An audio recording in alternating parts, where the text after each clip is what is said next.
All right, is it Thursday? Yeah. We talk about university students try to be Iron Man. Yeah. Iron Man. Talked about that before. Iron Manning. Yeah. It reminds me of the Avengers. Okay. Yeah. And, Love the movie. Thursday is related to Thor. Yes. The one with the big hammer. Thor's Day. Yeah. Thursday is actually in honor of Thor. Of course. Yeah. So. Most of the days of the week in English are named for Norse gods. Yeah. Everybody knows Thor Thursday, but Friday was Freya. Yeah, Freya. You know, Freya was the wife of Odin. Yeah. So they're all kind of connected. All right, but it's also related to school today, right? Absolutely. So on Thursday, you want to talk about school again.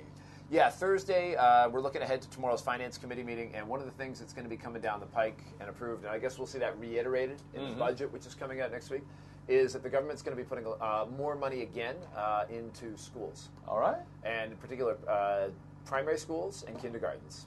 Right? So right now the funding is on a per-student basis, and that per-student amount is going to go up. All right. So we're looking at getting up to almost $30,000 a student, right? And I think it's important for people to keep an eye on these things because it starts to give them an idea of how much it actually costs to educate a student, right? And even places where people pay tuition, they probably don't realize how much it really costs to educate their children. And so people should be aware of this number and see what's going on. You know, like I only pay for my kids' school, it's a DSS school, I pay $3,400 a month for a child in grade 2, right? Local school, very old-fashioned Chinese old school. But, you know, again, if there's this subsidy that's on top of that, what I'm paying is probably still a fraction of what the total cost of educating my child is. So people should be aware of that. All right. Well, I'm just thinking whether the system of per head or per student is the best system. I mean, in Canada, let's say, you have gifted program for gifted students, and you have super gifted students as well. I mean, the per head investment of gifted students and super gifted students are different. It can be a lot higher, it can be a lot higher. And also, it could be a lot higher. The investment could be a lot much higher if you are investing in people with mental disability. Or quote-unquote retarded students. Right? I mean, is that a better system?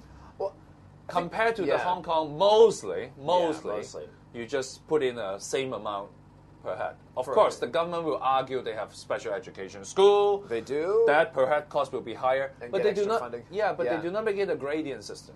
I mean, in the States, in the UK, in Canada, in Australia, is a gradient system. The per head cost is kind of like this. If your IQ and you have special needs is higher, and if you're gifted, it is actually a better way, I think. Right. You get the return differently. Yeah. Well, I know for me, where I see the big difference is where the extra funding that is required is made up for in the private sector. So it either comes out of parents paying tuition, or it comes out of charitable fundraising, especially when you want to talk about schools for disadvantaged kids and things like that. Because I do a bit of that kind of stuff, and see a lot of it going on in Hong Kong. So it does seem like if there is a gap to be filled, Hong Kong society is pretty good at stepping into that gap. Yes, but not for the middle class. The middle class will be very difficult. If the middle class has a gifted kid, then that kid will need to somehow get a lot of help in order to be treated get the their way full potential. Yeah, but I think the middle class in Hong Kong is very resourceful. Like I'm amazed sometimes at like kids, and I have some contacts within the private and international schools. And I mean, you think everybody in there is getting dropped off in a Rolls Royce, but quite often you see families that aren't super wealthy, but they've committed to this. They've been able to get their family in. They get help from other extended family who will like pitch in a couple of bucks, a couple of $1,000s every month, so that child can get the education. And I think that kind of family unity is another interesting phenomena here that you don't see in other places. That's sad, I think. It's still difficult, but that's sad. I think instead of just giving each students, average students, more investment, I would rather the government put more money on the student in needs. I mean, because of when these students have grown up, now their life expectancy has become longer. Yeah, that's for sure. Because in the past... Now you're talking about kids with severe disabilities. Severe disability or mentally retarded. In the past, they usually cannot live past the age of 40. Right. But now they can live past the age of 50 or 60. And for their parents. For their parents. Well, at that point, they cease being students. Like they're not, they're not students per se. But they have some sort of training, or they have some sort of institutions for them. And I would rather put more money on that part.